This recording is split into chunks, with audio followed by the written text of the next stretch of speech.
All right. It just takes. Just takes what it wants. Yeah.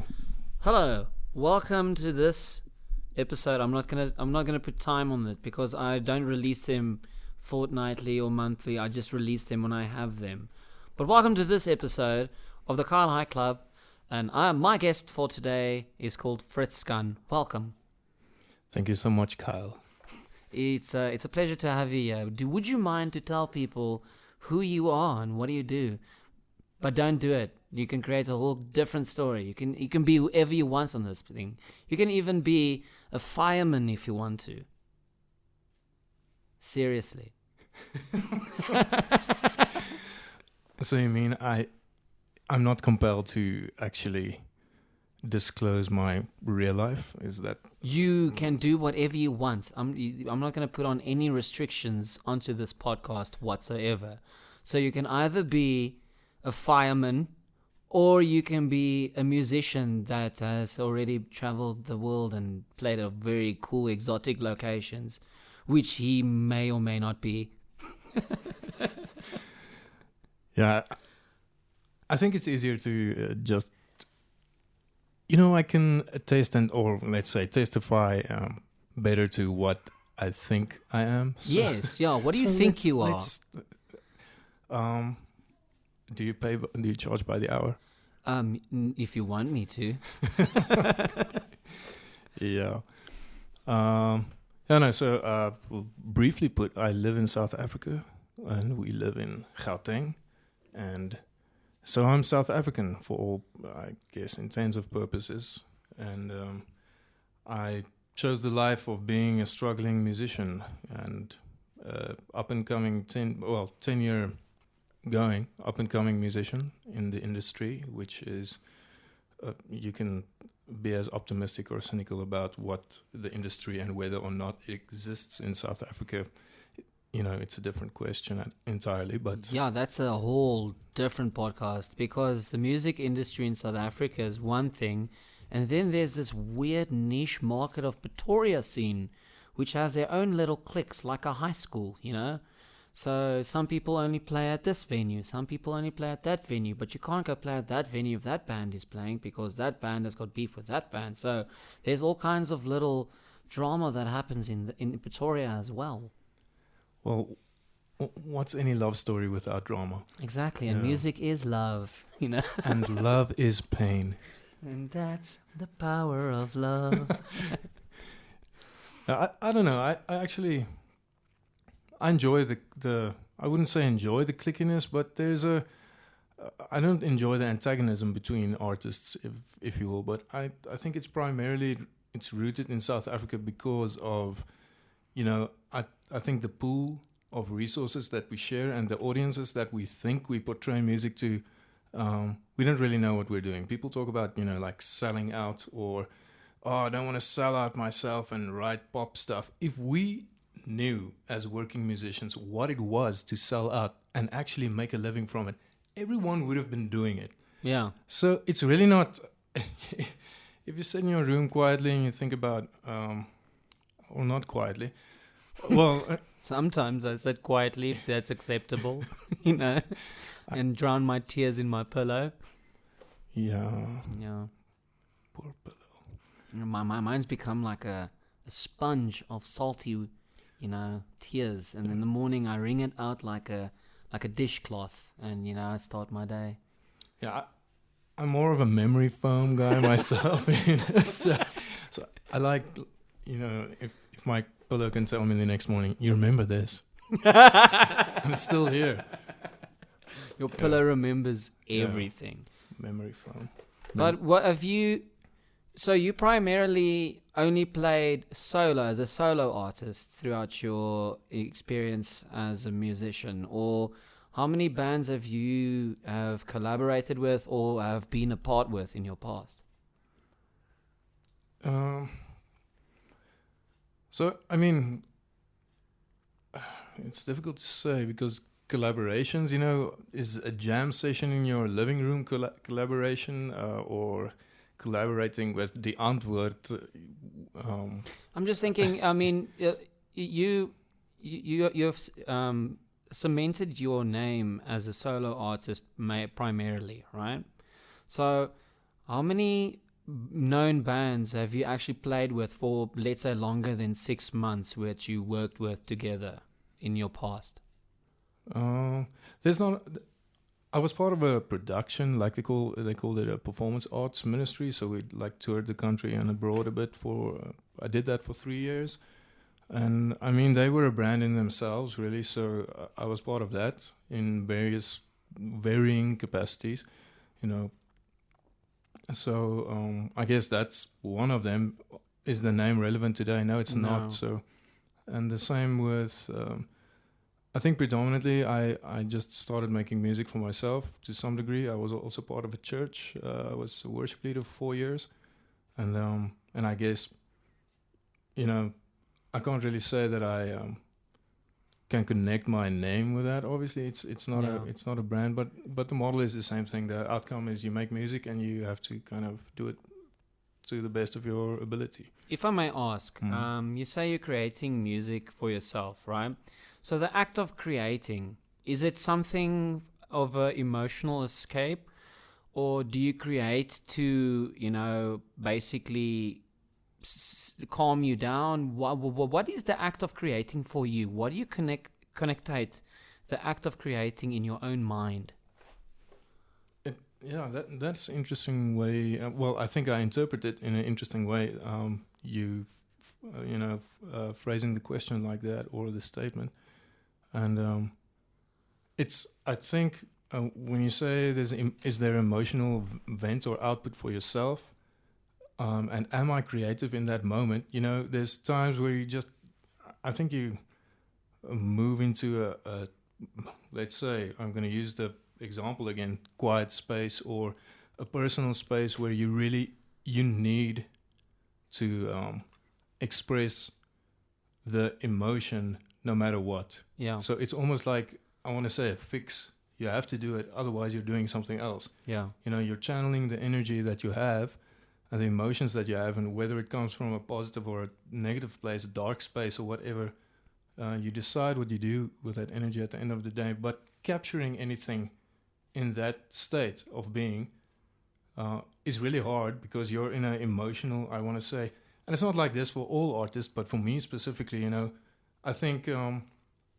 little bit that I have captured to some extent and recorded and so on in the past, and why I've been reluctant to record anything new and really bring anything out, is because at the end of the day, I feel like, well, it's such a weird time to be making music, because we have, you know, so many broad genres being very popular that people find and that we all listen to. It's weirdly, it's easily accessible. People don't know what to listen to. Back in the day, if you made it to radio, you made it because that's where everybody can listen to you.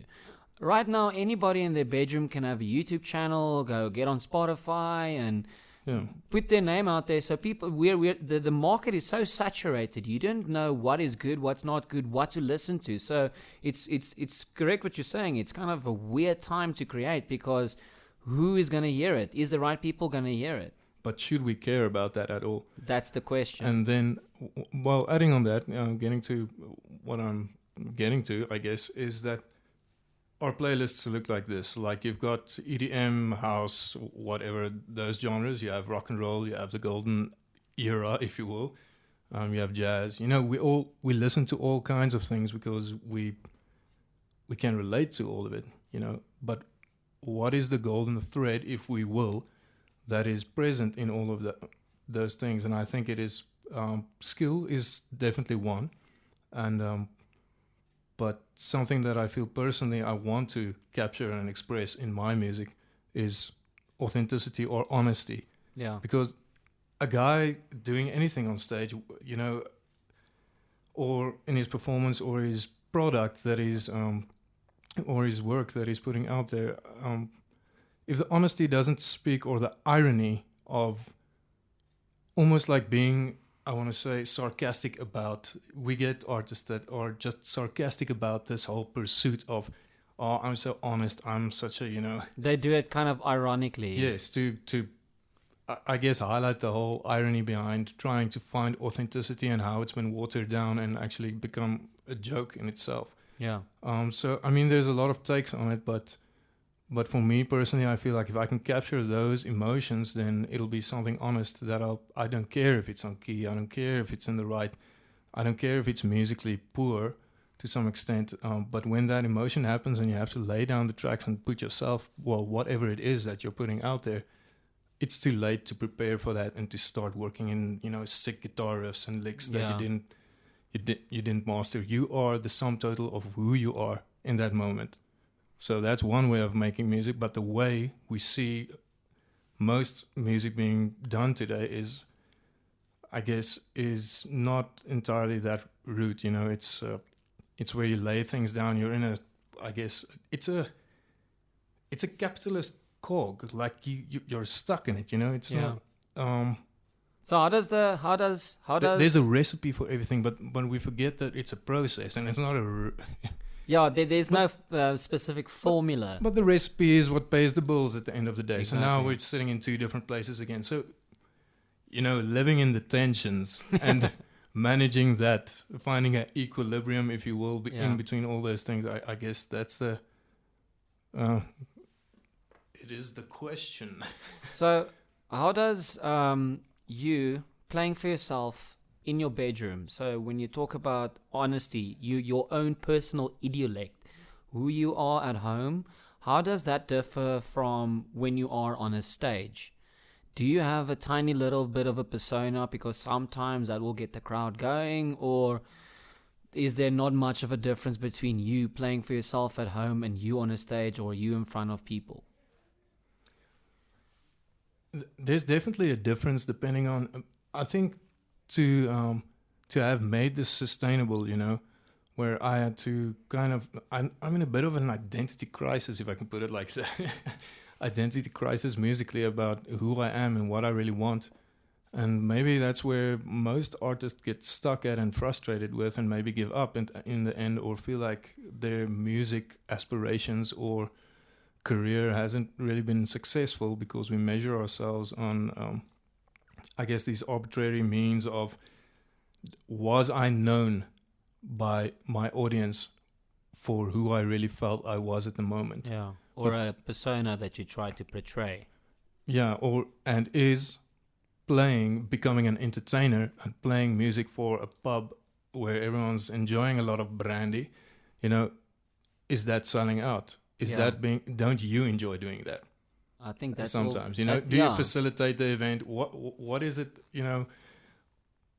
what is it that you're doing? And then you have to think about, I guess, we do, I guess, what pays the bills to some extent, unless you got a lucky break and I usually say you're famous and poor, or no one knows who you are and you play these gigs and they don't care what you play. They just say it's excellent and whatever, but they don't remember your name, but you can pay the bills. Yeah, because music is not a tangible thing. It's not an entity that you can actually dissect.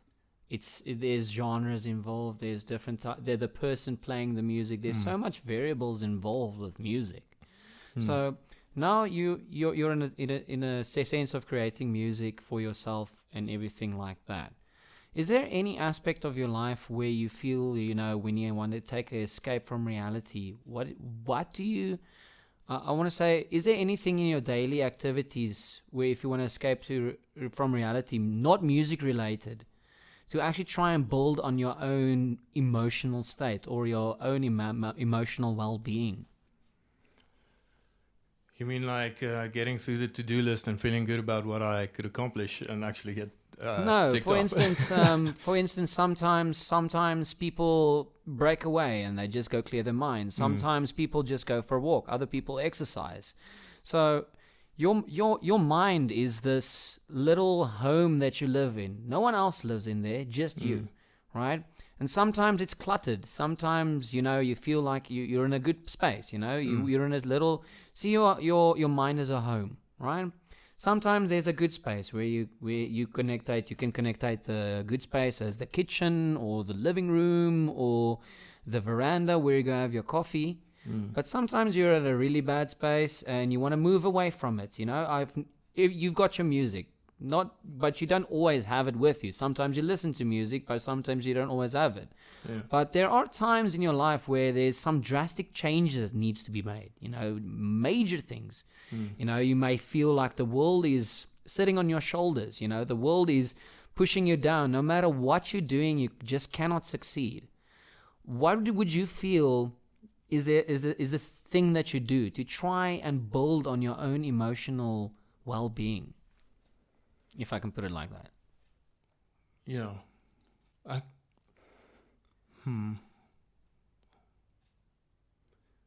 So I mean, at this moment, I guess it's juggling. And if I didn't know so many, and I do, so many artists, for I guess the sake of the matter, you know, whether they're visual or into performance in any capacity or creation, I feel like a creative person has got to, you know, they're a troubled soul most of the time. You know, you're lucky if you can break away from that. And having that internal struggle, I mean, we make jokes about it, and in a lot of cases, but it's really troublesome. And for me to like you say, you mentioned like getting out of your head, actually, like just, you know, getting perspective on where you're at and where you're headed, because that's really hard, I think, for everyone. Yeah. But I feel like, you know, in a sense with depression as well, it's the same thing. You've got a set way of looking at things. There's a filter on the way that you see things, and you don't want to admit that it is the way you see things, because you believe that that's the way it is. You're your own worst enemy at that time. Well, and you sabotage your life sometimes, you know, but it's in the question and the drive of what is real, and maybe a really big discontentment with what you feel the rules are that you have to abide to by living, I guess. Yeah.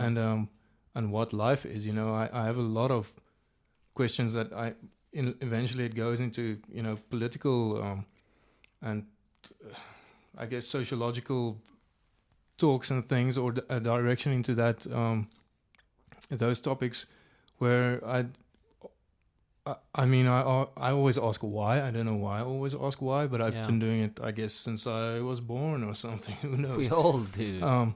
But I think like you yourself, you maybe ask why a bit more than everyone else. Yeah. You know, I don't know if you're like that, but I really, the way you speak and the way you see things, I think that you've asked that question and that you continue to do so. Again, my point being, before I deviate from the topic again, you see, the ADD is real. Come back to us. We're losing him. It's all coming back to me. Know me like this. You touch me like that. Oh no, I wish I knew the lyrics. But it is Celine Dion. Yeah. Yeah, she's a fave. She's a fave, bro. She's a jewel for a country. Oh yes, and I do like reminiscing with her, the noises that she makes in the background sometimes. Where were we? We were getting back to what you do for, you know, for your emotional well-being. You know, yes. What you do to basically chisel away all of your bad thoughts and everything that might hold you down in the world. What else do you have in your arsenal of tools that you can use other than music?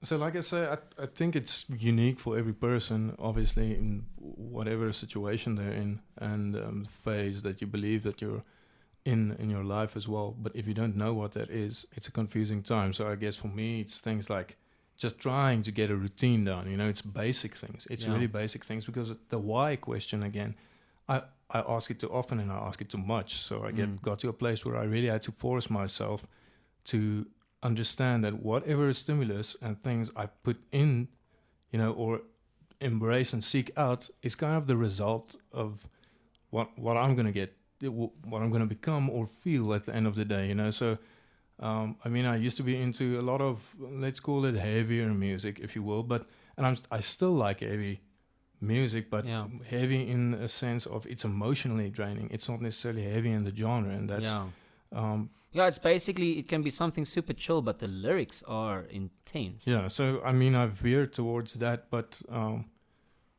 and a Justin Bieber song's not gonna get you out of bed in the morning. You know, if you unless you want to break the alarm clock that's playing this song. which would be that would be a means to Like one of to those get one to of those waking up, alarm I clocks guess. that plays the radio. Yeah, there's one right there. So I'll wake up and it will definitely get me out of bed to go and break that radio. Yeah, I put it on RSG. So Ah. that's how I know, like, I really know by some point when I hear the auntie like talking about the news again or something, then I'm like, it's round about this time that Traffic. I've had enough. I'm asleep, but I'm but I'm present, you know, I don't know. Okay, so heavier music.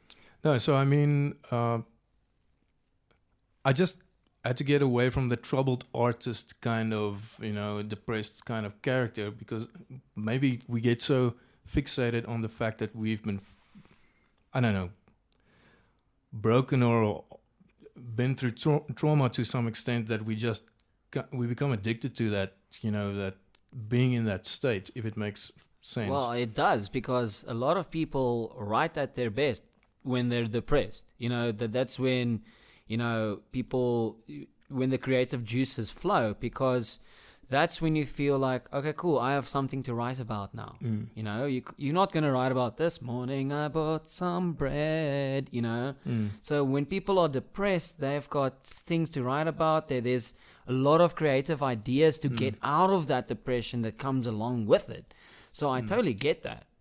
No, I guess it's I don't want to say slippery slope, because but now you end up writing, say per se, that you end up writing what you wanted to, right? But it's not radio friendly by any means, Or anyone which friendly. is typically what I do, and why I don't record anything. Because I find myself in these spaces that I'm like, okay, this has happened, and it's a one-time thing. It's another thing about gigging songs constantly and playing the same songs. You're actually reliving that emotion every time you're on stage. You end up feeling empty when you're off that stage. So now you have to make music. Like I say, I force myself to listening and taking different things in. I had to force myself to play differently, you know, to write differently, to write sustainably, if it makes sense, because going through that emotion and tapping into it too much, there's some places you shouldn't revisit all the time. Would you say you constantly probing at your thought process entitles you to change your perspective quite often? So the fact that you are questioning the way you think about things, does that help towards you know, changing your perspective in a good or a bad way? You mean the way I answer the why to? Yeah, no, because from what I've heard is you constantly probe at your thought process. Am I doing this right? Is this who I am? Is this where I'm going? So the fact that you're probing these questions, it changes your perspective, you know, and the way you think. Because if you don't acknowledge these things in your life, it's just going to stay the same. And if you change a small little thing about your life, that can actually have a little butterfly effect and change throughout the years. Actually, we have a phenomenal change. You just think about being a musician, the way you play guitar, you know, how you start with one little chord, and the more you play that, and the more you probe at that chord, the better you get it. And then you get curious.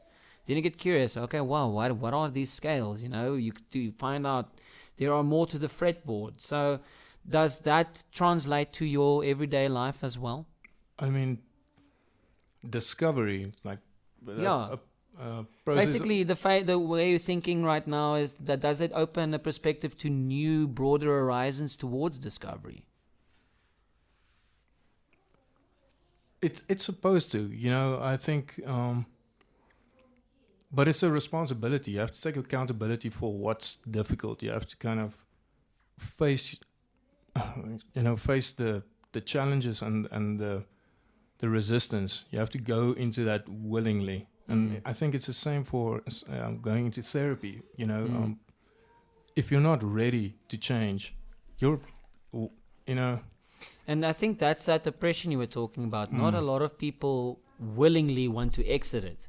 A lot of that the addictive nature we're talking about. A lot of people are addicted to it because they don't want to exit it willingly. So they've accepted that is their life now. I am depressed. I'm a broken muser. I'm a troubled soul. It's a known place, so you don't really move away from, like, it's exactly that. If you don't have the courage, maybe courage is the right word. If you don't have the courage to discover something else, because we are essentially really just the sum total of whatever we took in and whatever our surroundings made us out to be, until we get any external stimulus provoking that thought process. And once we can, I guess, build a parallel or an alternative,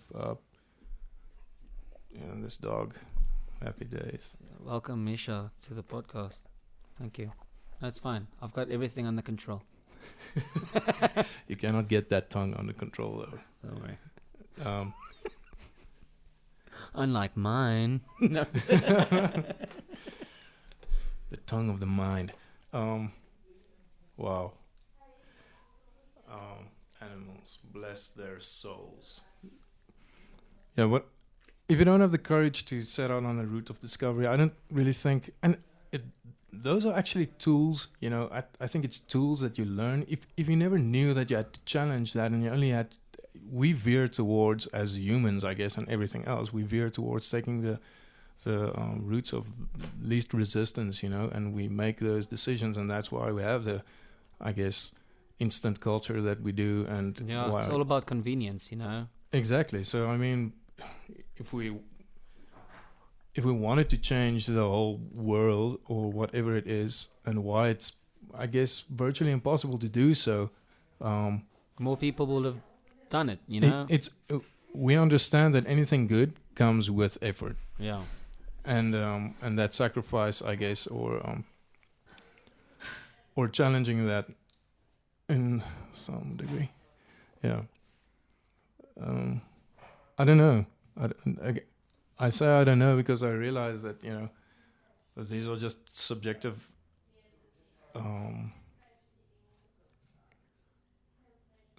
opinions that I formulate over whatever I've been through, and there comes times that I have to force myself into breaking away from whatever is regular. Now, not a lot is regular with an artist or musician trying to. But you also mentioned you trying to just build a routine. Exactly. So, but what is routine actually supposed to be? The time you wake up and go through your dailies, or is part of that also routinely understanding when it is that you as a human being really need change right now, or you really need to stick this out? Because if you, for instance, if you go on a sound file and you zoom in onto one little, let's say the verse of a song, is it routine, just the verse itself routine? Or if you zoom out a little bit, is it the fact that that person is bringing out every 5 years an album? So is your routine exactly that? Because a lot of people, for me, routine is, I don't have a daily. My every single day for me is different. I don't brush my teeth at a certain time. I don't wake up at a certain time. I don't have that specific routine. But if I take the magnifying glass away a little bit, I do see there is some form of routine. I do have some times where there's an impact in my life where I do need to, go sit down and think about things. I do have a routine where, if I've got big choices that I need to make, I need to consult with some friends. So it all depends on how close you point the magnifying glass of what you can classify as a routine. Yeah. Yeah, well, the confines of wording, and if we want to get into, what specific wording means and whether or not... But what is the routine that you want to create? You said you wanted just to be able to create a routine. What is it that you want out of a routine? Something sustainable. Something that, and with being sustainable, I guess... what I like about background noises? What do you like about background noises? Sometimes is that being single at my ripe age, Ripe. in, is when you hear those noises in the background, it's like having a television or a radio on. Yeah. It's that kind of thing. But so it's not really that. It doesn't bother me all that much. Maybe it's the same thing with. It becomes the music to our lives, Like sands through the hourglass. I was thinking of the same thing. So are the days of our lives, like sands through the hourglass.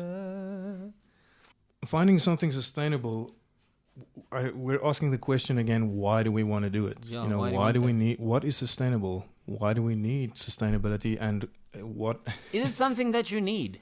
is it something that you need, and why do we need it? And if I had to look at what I find sustainable in, or what I deem sustainable within having music, and again, I have to zoom out at the same time whilst going in, and it's problematic because you sit with a lot of dualities, and double understandings with life. I usually use examples like electricity per se. You say we enjoy electricity. We're dependent on it to this point, and now it's become a human right, to some extent. So now we sit with, is this sustainable? But it's a right. It's a human right to need this, or we deem it so. So if we think about being a sustainable artist, we have to think about the logistics of how are you going to survive as being a sustainable artist? Are you a healthy individual? Do you have an efficient output? Can you release X amount of work? Can you, commoditize that work? Can you actually make it work? You need to actually see what you can give up in order to gain something else. Yeah, I guess it's that way in life as we know it. But we ask the question of sustainability, or we gauge it by whether or not sustainability can be achieved within these paradigms, within, let's use the word capitalism again, can sustainable musicianship, if you will, be reached within Pretoria? Yeah.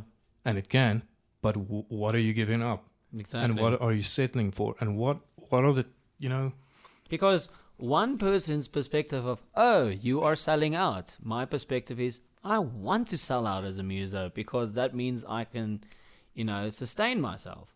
But that means some people will lose the integrity of their music by selling out. So what are you willing to giving up? Putting food on the table or preserve your integrity of your music? So that is that little duality you were talking about. When you're moving in and out with the magnifying glass, what do I need to focus on? What can I lose?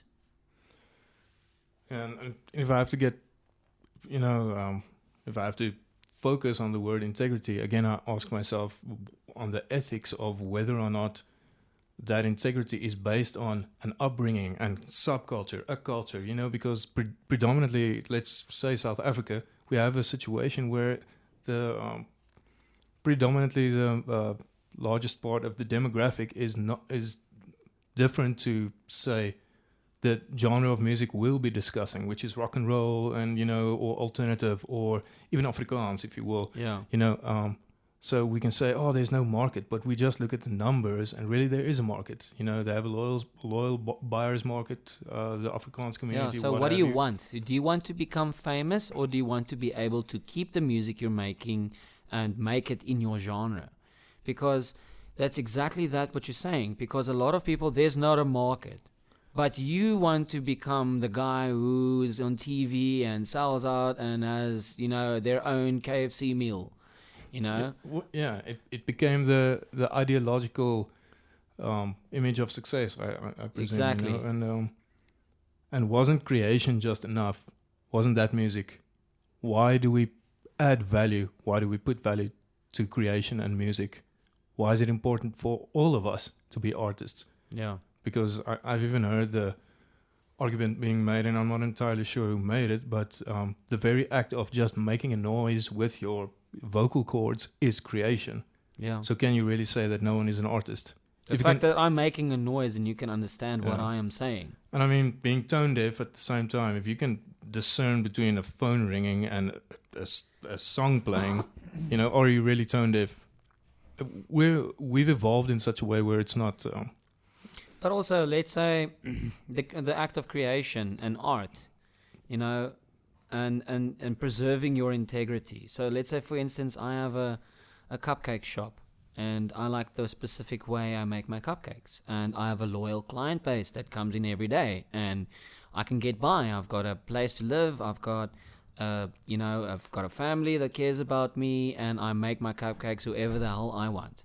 Or a big corporate company comes and says, we're going to multi-manufacture your cupcakes. We're going to add a little bit less of this. We're going to add less of this, and we're going to boost them out, and we're going to have more profit.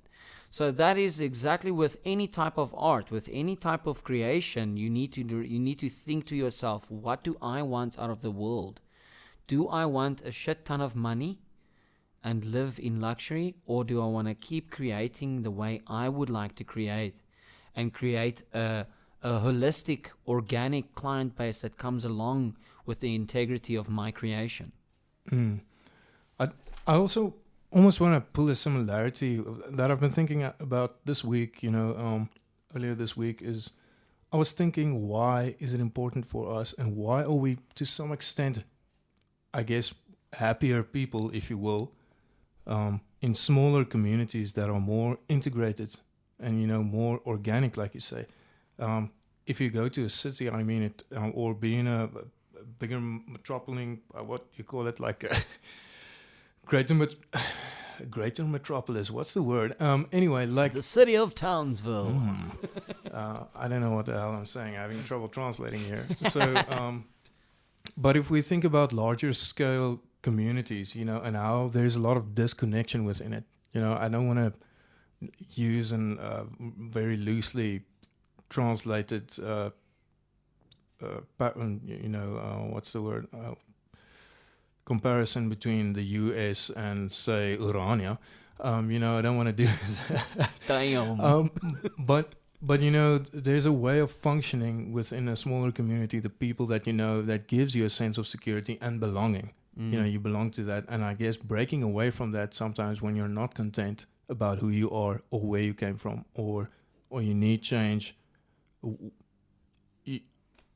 I don't know when that is or why that is, that we need to do it always, because it would be subject to the different conditions that you're under, or experiences that you had, whether or not you choose having a lonelier life, because there's a reason there's a lot of,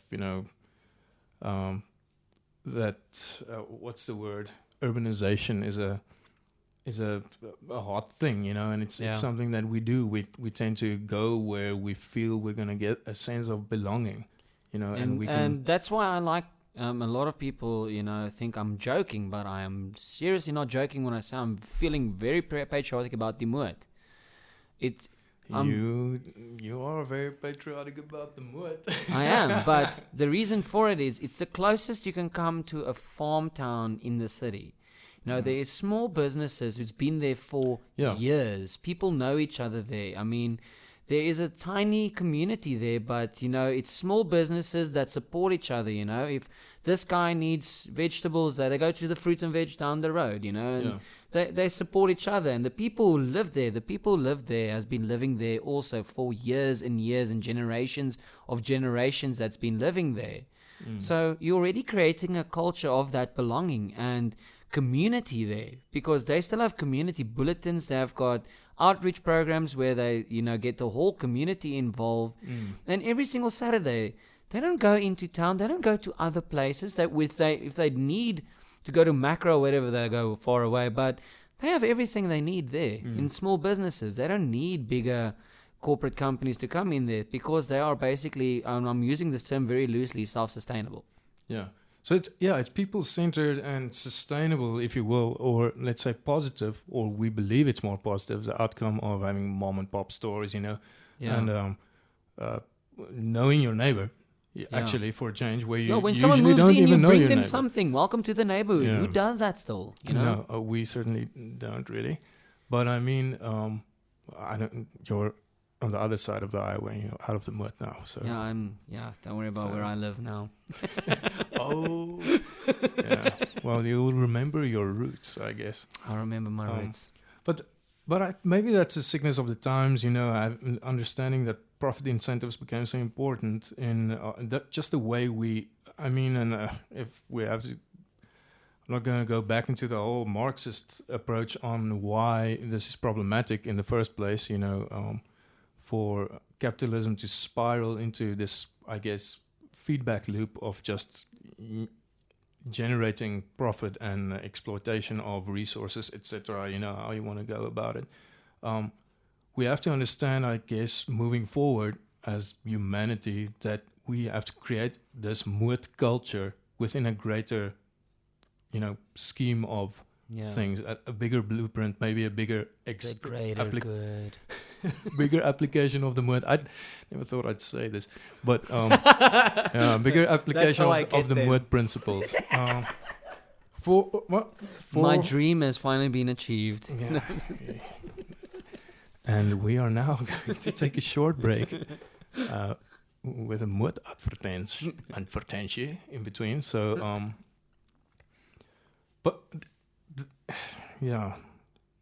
the same thing with cultures and those kind of communities, I think, is also applicable to music. It's really hard to just take one community and think whatever is working or whatever is successful right here is going to be successful somewhere else. If we think about something like blues rock in Pretoria, I mean, that's not really a genre, you know what I'm saying? There's there's some people playing it. So now I understand peers and other artists become, I guess, not jealous, but you don't want someone else to play your genre because you feel like, oh, my market is already so small, my audience, how can I share this now with someone else who's gone and done the same thing? But we don't understand or take into consideration a lot of times that maybe if there is another artist like yourself, you create a subculture. A community, yeah. Take the route of more resistance. Build something from the ground. Don't just feel like, I just want this highway. Well, the term more resistance is an oxymoron in itself. Yeah. More resistance. So I get what we're going with this because it's exactly that oxymoron. Because people are stuck in their ways. Because I'm the known as the guy that does the blues. I don't want another guy creeping in. But they are preventing. They've fallen victim to their own hubris, where they're preventing themselves for further growth. Because allowing more artists in this market, you guys are creating a bigger sense of, of awareness of the genre itself. There's a community being created around something like that. It's you can see this with basic things, social media hypes, how it just takes a little bit of momentum for something to become a culture. Yes, it's the smallest of thing becomes a meme. Yeah, and that meme becomes a meme culture, and there Exactly. you said, and that meme culture becomes a meme culture centered around. But what makes the meme culture so great? And the thing about what you just told me right now, what makes that so great? And it's not just meme culture. If only it can be applied in more things in the world. The thing that makes a meme great is people that can relate to it. Yeah. It takes one word. The truth in that meme that speaks to you. And they're like, oh, I just realized I'm actually not that weird. There's more people that feels like this. It's inclusive. So is that the mood culture in its grand... is this the new belonging that we're looking at? The mood culture. Is video calls and dating sites the new social... I don't know. I'll create a new Facebook called Moodbook. I think that's already been done. No, but... or someone already patented that idea. But doubt. if I could ask you a serious question now, if you could, go back 10 years ago, you said you've been playing music for 10 years now. Well, roughly, I've been in the industry in various varying. Why do I say various? It's such a weird word. I've been in the industry in Various is the new moist. That cake is moist. That's a various amount of moist cakes you have there. Cupcakes. Cupcake. Mom and pop store cupcakes. Okay, so Now that I know what business you're into in the mood, Kopkijker. uh, dairy, baking, what? Baked confectionery. Uh, anyway, so yeah, for- we were derailed so hard right now. We lost our own train of thought. But Yeah. no, where I was gonna. So let's say if you have to go back to the time where you picked up a guitar, right? What advice would you give yourself with the knowledge you have right now? It depends on what I'm discontent about right What now. would you tell know? him? So, like, if you could tell yourself in that moment anything, you can literally just fart in his face if you want. But if you could go back in 10 years and see yourself, what would you say? What would you say? Would you give advice? Would you just tell him to keep on going? What would you say to yourself?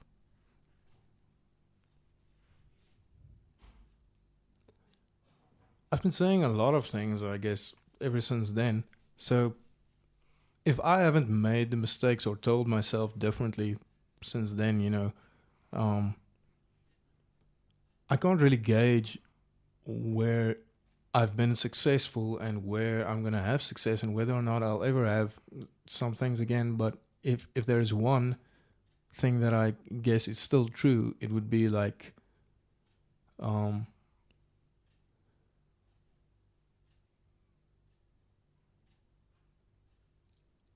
traverse the unknown.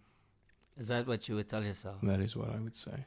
Like go where you haven't been led to. Do you know how you should actually led tell to yourself been that? going. You should put that on a sticker, go back in time and just slap it on his cheek, traverse the unknown and just disappear. And then you're going to sit there with this red cheek. And but I sticker. wouldn't understand it. And it'll hold no value for me then, Okay. I think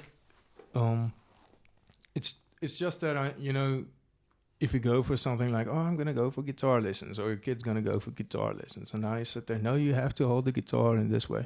You don't have to do shit. You don't do that. Just following anything else, if it was what you wanted to do, by all means do it. But play the thing upside down. Don't play it. Create something. We are what we are by making mistakes, or mistakes again arbitrary to whatever we think is right or wrong, or dependent on that or something. I don't know. I'm using the wrong words here, but if we didn't explore that which wasn't already explored, then are we really progressing as human beings? We're going to Mars, are we? Why? Why is this important? Why do I want to go to Mars? I like where I am right now. We don't even know where the fuck we're now. If we have to look at everything that's wrong with what we believe is ethically wrong, with humanity at this point, is it really on the top of the list to be putting a lot of time and effort into leaving this place? Or is it necessary for us to have this ideological, maybe this idea, we are going somewhere, we don't really care about it, but in the back of our minds, we are aware that maybe we are greater than just this and capable to overcome even... And achieve something, And, will achieving something like that make our difficult problems right now seem almost... And what is minuscule. what is something that you would like to achieve? What is something that you would like to actually tell I really want to do this? What is the one thing that you want to leave your mark on this world? Like, I think around about the time I hit 27 or so, I realized that, man... if I survive this year, I'm not part of the 27s club. I'm that was really a invincible. thing. It was really a thing. So the day I turned 28 was a happy day for me. Fuck all y'all. Out of it. It's really something about it. I think you lose that energy and that invincibility of, I'm going to change the world, and we have to change the world. You don't have to do shit. You don't have to do anything. You don't have to speak to the masses. There's a noble thing in just being there and doing the best you can for your family, for 2 people, for 3 people, for yourself. Yeah. Because a lot of people are doing things for the masses for the wrong reasons. Well, whatever those reasons be, it's like you say, you're not being honest with yourself. Yeah. You didn't internalize, I guess, to a large extent, what it is. If we really want to know what the world wants and needs, we can actually just look at ourselves, and if we knew how to do that,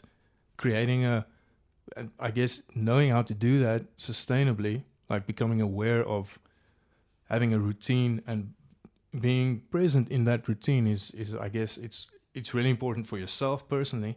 What I want to leave behind is just having not necessarily people asking why, but just thinking that there is no one way.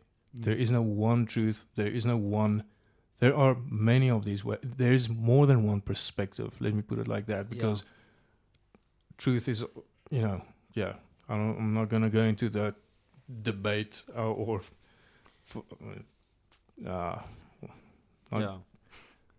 I get it. No, it's just sometimes when you are doing something, you tend to ask yourself, am I doing this for the right reasons? Is this really what I need to be doing? And it's just beautiful to see that I personally am not the only one that goes through this mental thoughts as well. I also have an inner conflict with my own personal mind and many aspects of my life where I think, is this the right thing to do? Am I doing the right thing? Why the hell am I doing this? So what I'm seeing, I'm sitting here in your room of creativity, where you basically are room of chaos. The room of creativity. To the room of creativity, Robin. No. To the room of distraction. But it's just beautiful to see that, you're actually making a conscious effort to find out what it is that not only just makes you tick, but what makes you happy and what makes you sad. And by doing that, like you've said earlier, you're creating a brand new horizon of discovery. And I just want to say that is a phenomenal thing to witness.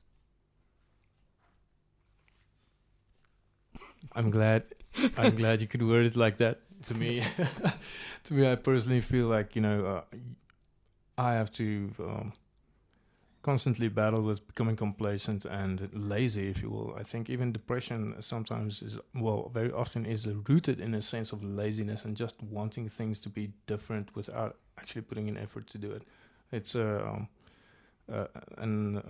statement that a lot of counter arguments will be made against, but it's a whole debate in itself, which I obviously, how can we have the scope of everything? We're just having a talk, we're just bouncing these ideas back and forth, and but we are not professors, we are not people who's trying to analyze every single thing.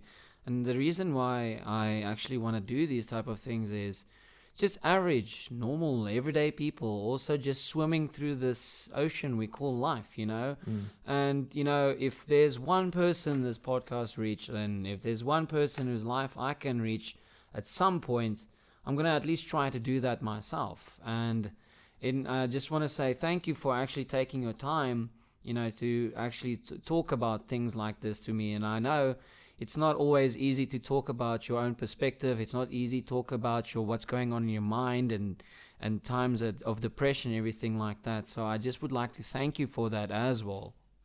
Thanks, Kyle. Yeah, thanks for the chats. Yeah, it's good. There's so much we can delve into, topics and so on. But like you say, I think you also realize that, just scraping the surface and realizing that we have these thoughts, we have these questions, and that's enough. That's what we can come up with for now. Yes. But, I mean, and you don't, the fact that we are sitting here right now is saying we are making a conscious decision to actually talk about it, or to actually see where we can scrape, where we can probe and see, troubleshoot from there on out. So in closing, before we say goodbye, I don't even know how long we've been talking. No, it's hard to know. It's hard to know. There's a lot of numbers. Yeah. But if you could, in closing, say something to anyone or anything out there, what would you say? Oh yeah. Thanks for listening, everybody. And we look forward to sharing this with you guys. Cheers. Cheers.